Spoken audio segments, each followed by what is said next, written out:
Hi there, I'm Clifford Bates, and welcome once again to reading Aristotle's Nicomachean Ethics. Today we're in Book 10, the last book of the Ethics, but then looking in today in Chapter 3. And so let's start. 3, we're going to start right down below. Okay, right, Chapter 3, right below there, right there. See it? Okay, let's turn to it. And again, if pleasure is not a quality, if pleasure is not a quality, it does not on this account fail to be among the good things. So even if it's not a quality, by quality means this is, in other words, it's not. Go back all the way to the beginning. He says this, it's uh, an activity versus a state, a condition, a quality in that sense, a quality, some kind of thing that defines us in that things. And pleasure is not to be equality. Pleasure is not a quality in that sense. It's more state. It's more maybe some kind of things. So it's, and because it's not a quality doesn't mean it can't be among the good things. For virtuous activities are not quality either, right? The virtuous activities not qualities either. Nor is happiness, eudaimonia, and yet they're clearly good. So this is this idea, the question of what's a quality and what's not a quality, and therefore there's even the things that are not qualities are good in that sense. People also say that the good is limited. Limited now here is defined, or this is the word horistatai. Here the thought is throughout the section, this idea of limited, defined, definite, determinate. In other words, that has a limit to it. It's determinate, has determination, specific. And where pleasure is unlimited, here is oriston, undefined, indefinite, indeterminate. Here and throughout the section, right, this idea, these two terms, horisai and orison. That the idea here is pleasure is not defined, has no limit towards it. It's you can have more and more and more and more and more. But the good has a kind of defined limit towards it. It's by limit it means it's defined, it's determinate, it has a certain point where it cannot go beyond. It's there, and whereas pleasure has this no defined limit. It's boundless. Not boundless. It is like he says, undefined, indefinite,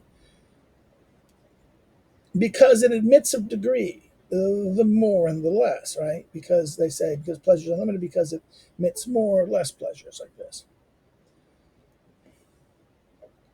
And whereas the good is the good in that sense, it's defined what it is. It is what it is. Now, the problem is the more people say this. This is what people say. Right? Now, if they make this judgment as a result of their experience of feeling pleasure, the same will also hold for justice and the other virtues, with reference to people plainly asserting that some are of such and such quality and act. 9. Act. This is the verb act does not appear in the manuscript, but is a modern emendation accepted by Bywater here, right? They say they put it. The whole phrase and acts in accords with the virtue may be an extraneous gloss meant to explain the phrase translated with reference to which, right? This is the problem with reference to phrase translated as with reference to which. Um, uh, Meant to explain the phrase in reference to this, and the act is added in. Maybe they should put the bracket there. Right?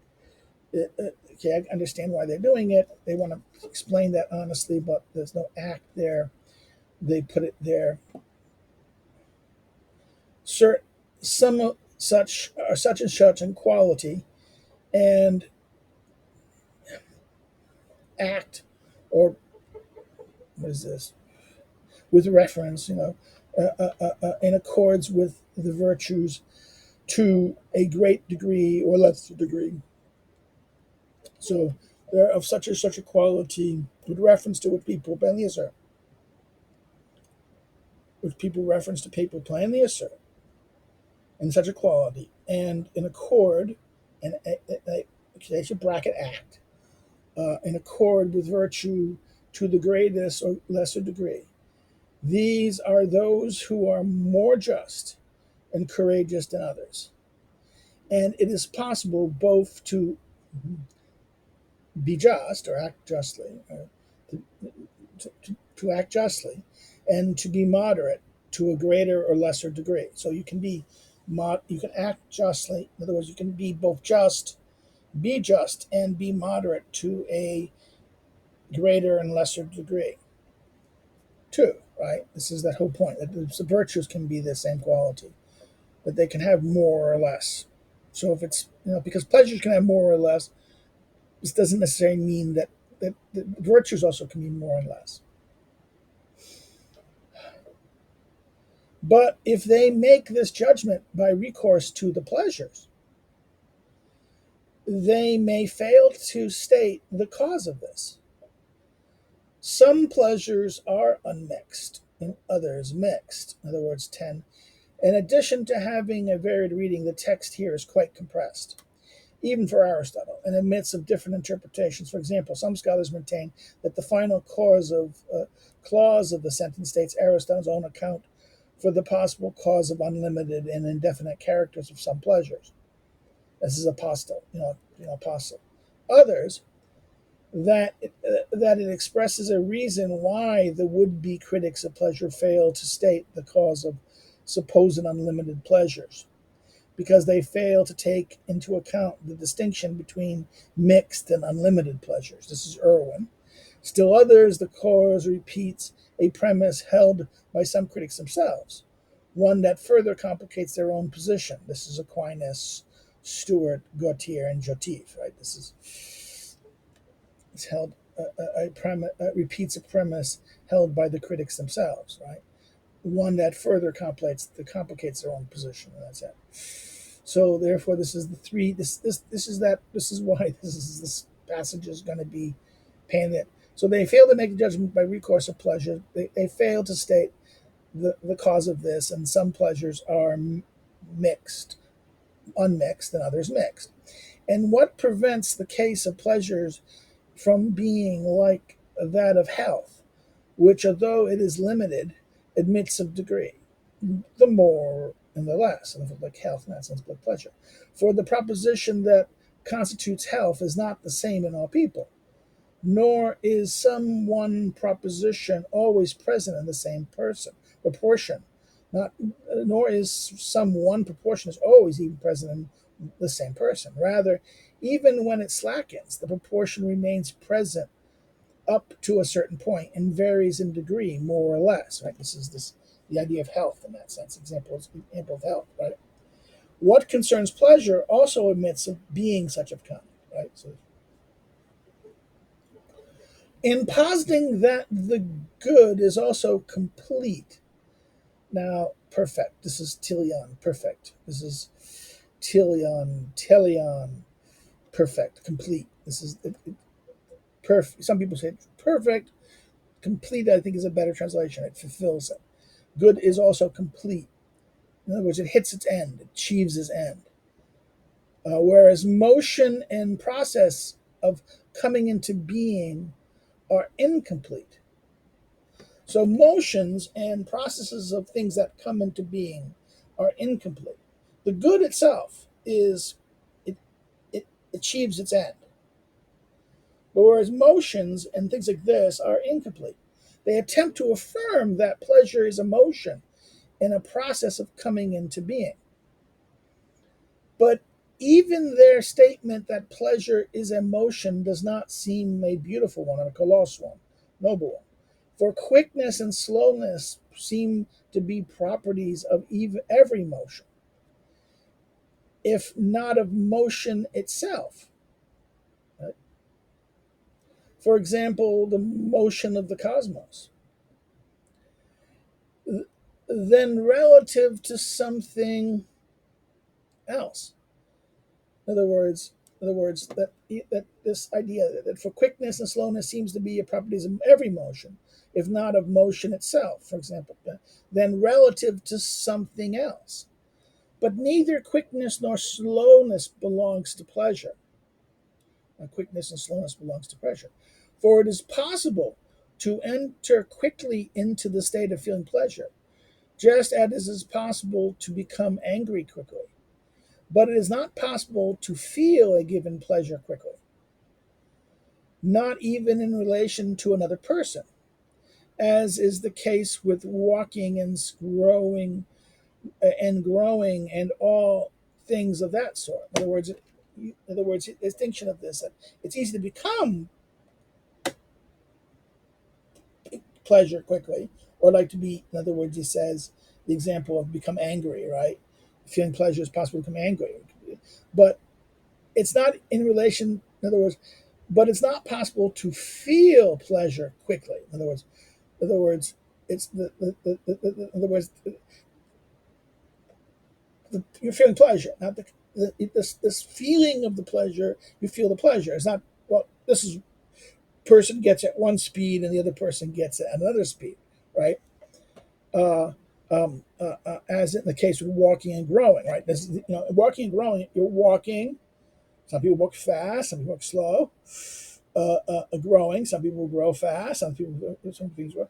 In other words, it's not pleasure. Is you're just you get pleasure. It's not the speed in that sense.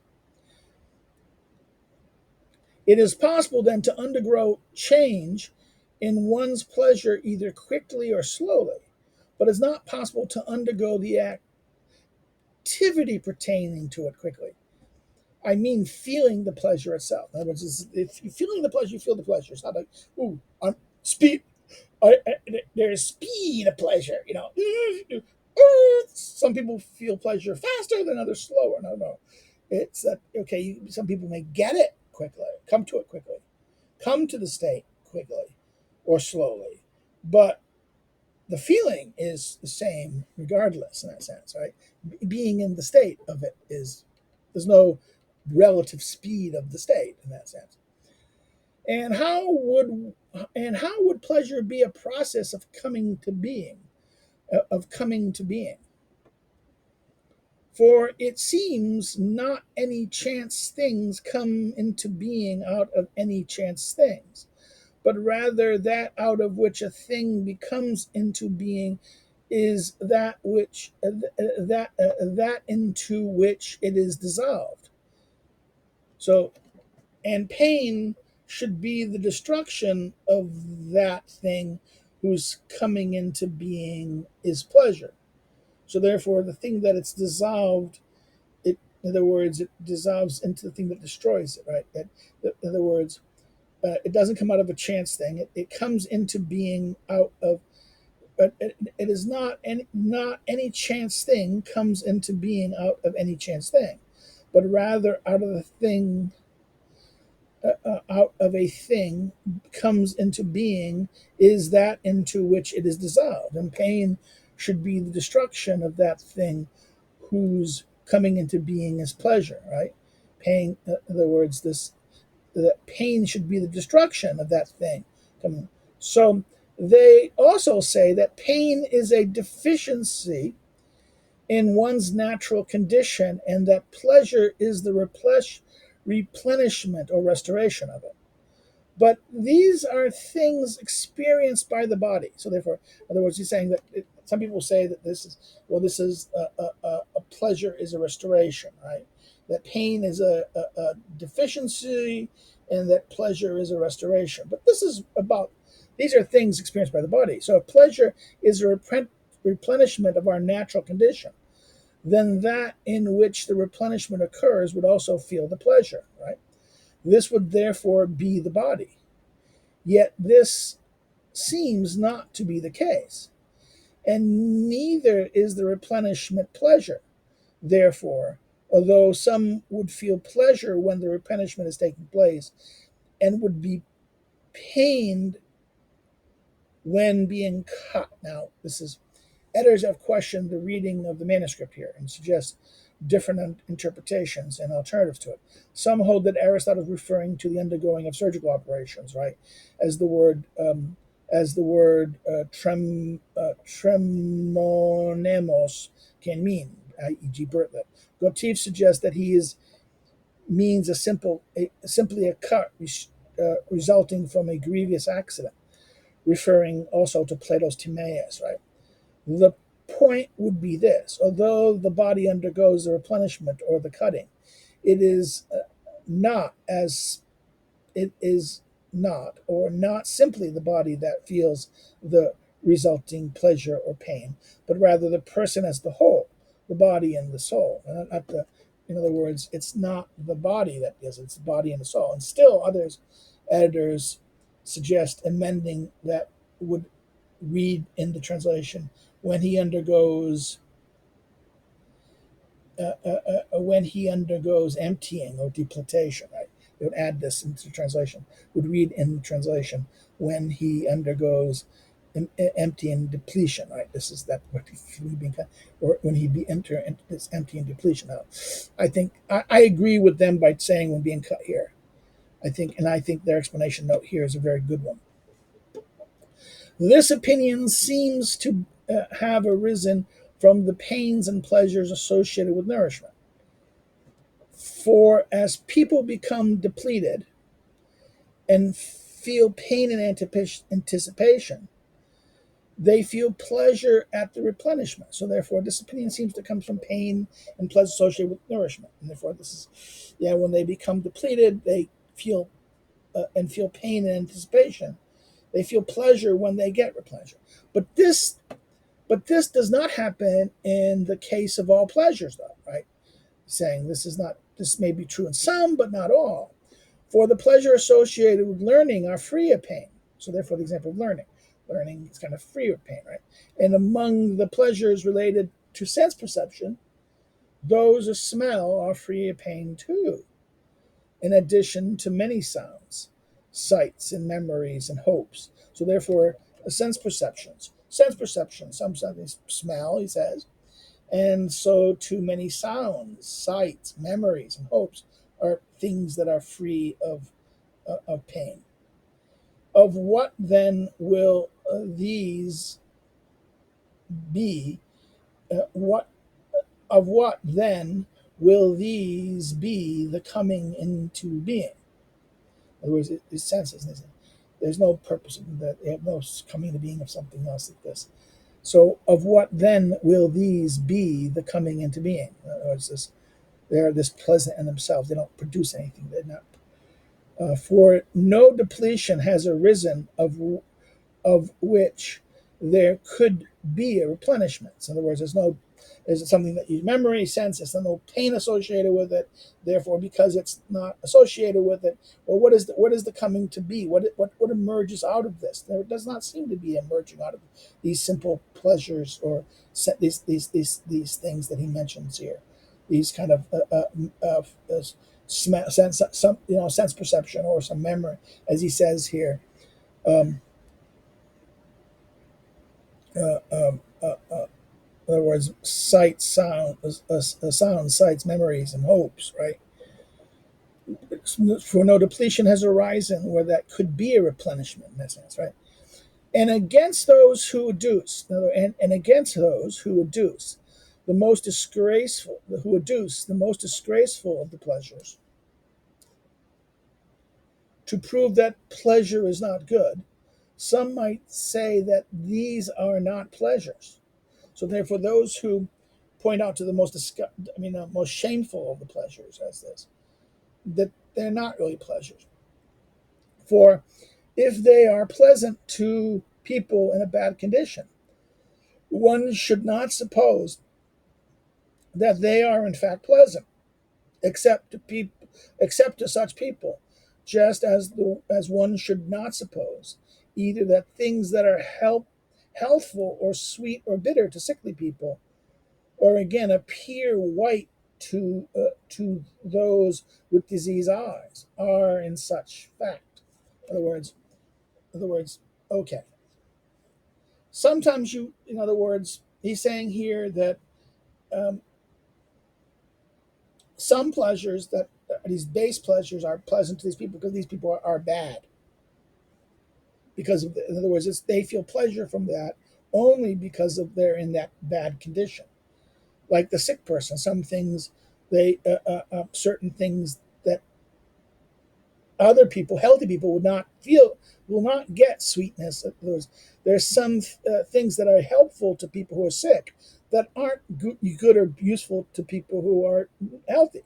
Okay, and some things that are, again, that appear white, right, with the desires eyes, that are not white. Okay, or someone might speak in this way: the pleasures are choice worthy, but not when they arise from those things, those bad things. At any rate, just as being wealthy is choice worthy, but not by betraying someone, so is being healthy, but not by eating just anything, whatever. Or someone might say the pleasures differ in form. Now, here, some eidos, right? Form, shape. The pleasures will differ in form. For the pleasures arising from beautiful things, kalos things, ta kalos, ta kala, the beautiful things, right? Noble things, are different from those arising from what is shameful. And it is not possible to feel the pleasures associated with what is just from someone who is not just, or to feel the pleasures of what is musical from someone unmusical. And similarly with the rest as well, the rest of the pleasures as well. That's it. The rest as well. In other words, if you to enjoy, there's the kind of pleasures are associated with the kind of things that are attached to it.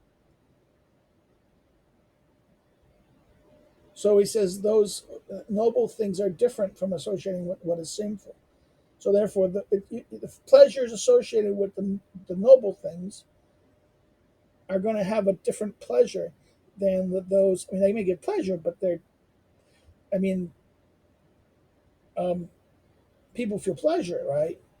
But the thing that you feel pleasure by is based upon what are you directed towards. In that sense, he seems to be saying here, right? The shameful, it's going to be the type of pleasure you get is going to be from based upon the the quality of the thing that is being aimed at, right?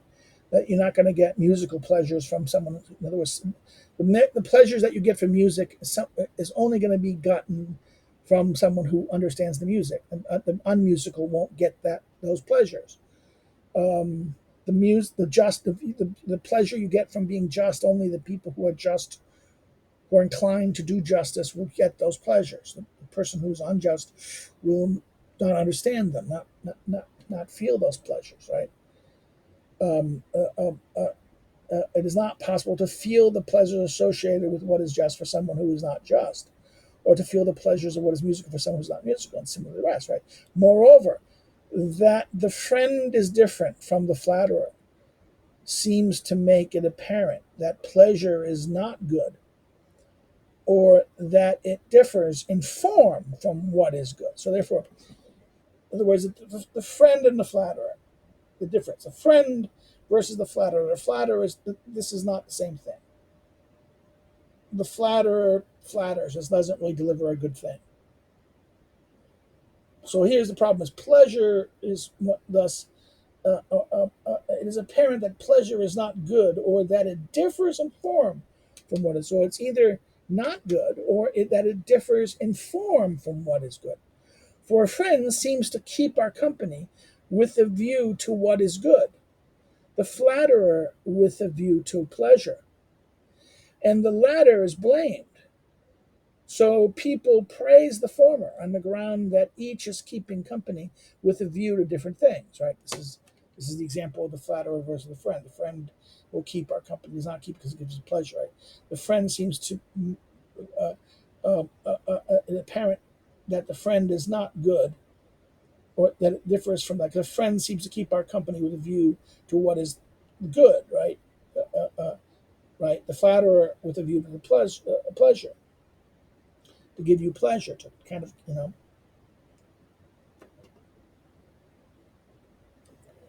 and that therefore the flatterer is blamed, and the former is considered.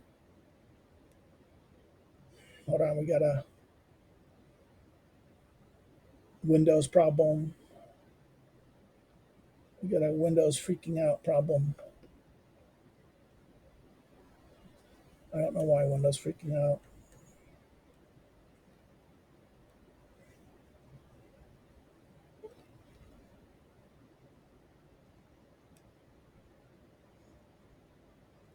So let's continue. And nobody would, in other words, he says, and each on the grounds that each are keeping company with a view to different things, right? And nobody would choose to live out his life with the intelligence of a child. Nobody would choose to live out a life with the intelligence of a child. Or if he should take, even if he should take pleasure to the greatest possible extent in the things that children enjoy. In other words, nobody would live the intelligence of the child. They'd want to be more than that, even if they take great pleasures out of the things that children enjoy. Nor would anyone choose to delight in doing something utterly shameful, even if he should never feel any pain thereby, right? In other words, this is should delight in doing something utterly shameful, even if he does not feel pain. We would also take seriously many things, even if they should bring us no pleasure. For example, seeing, remembering, knowing, possessing the virtues. In other words, these things are serious things. We would also take serious things, would take many serious things, even if they don't bring us pleasure, like seeing, remembering. We still do them in that sense. Even if they may give us pleasure, but they also may not. We still do them, and we pursue them, pursue the virtue. And if pleasures necessary follow from these, that makes no difference at all. We would choose them even if we were to receive no pleasure from them. So therefore, the argument here seems to be the next thing that there are some things that, okay, there might be some pleasure after. We don't choose them because of the pleasure. We choose them; they are choice worthy, or they're good in themselves, and that's we would choose them in themselves, right? That the pleasure is not good. Now, 14. This is Gautier argues the deletion of the article accompanying the word good. A reading supported by some manuscripts that neither pleasure is a good nor then every pleasure, right? That neither pleasure is a good is either a good then nor every pleasure, right? This is the difference. That pleasure is not good, and I prefer Gautier's. That neither pleasure is a good nor then every pleasure then choice worthy seems clear. In other words, that neither pleasure is a neither pleasure is a good. Can you understand that pleasure is not a good then, and that not every pleasure is choice worthy seems to be clear. Neither pleasure is a good then, nor every pleasure choice worthy seems to be clear. As is also that there is some pleasures choice worthy in themselves that differ from others in form, eidos, or in the things that give rise to them. So therefore, there's two things. That, in other words, neither pleasure itself is a good, nor every pleasure choice worthy. That is clear. But also, there are some pleasures choice worthy in themselves that differ from other things in form, or in the things that give rise to those pleasures, right? Let this be an adequate statement then of what is said about pleasure and pain. So we're going to end the discussion here about pleasure and pain. So this ends chapter 3. So if any comments, questions, or concerns, please put the questions there, and I'll respond to them when I see them. If you liked it, hit like the chapter, hit like, please. Hit the like button. It helps the channel grow. It helps get attention to the things. It helps create the algorithm so that you people searching for certain themes or topics will find it, more likely to find it. It'll be higher on the choice. If you've liked it, please share it far and wide. Share it on your social media. Share it on your other accounts. Put it elsewhere. It's again every time you share it, it kind of helps the algorithm and gets the attention of people. and that people come here. And if you've not if you've here and not subscribed, please consider subscribing.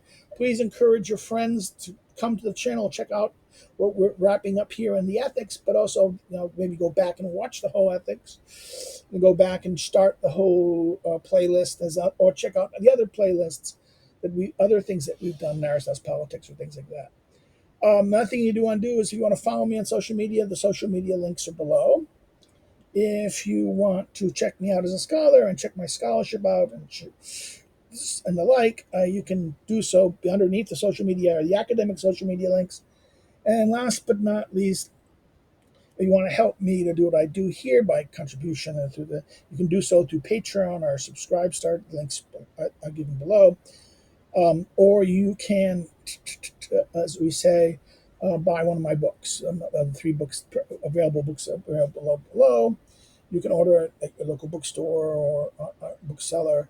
Go to an online distributor like a bookseller like Barnes and Noble or Amazon or Libris or A&E, whatever, or through the publisher themselves. Well, that's it. Next time we'll see in chapter 4. So take care and have a nice day.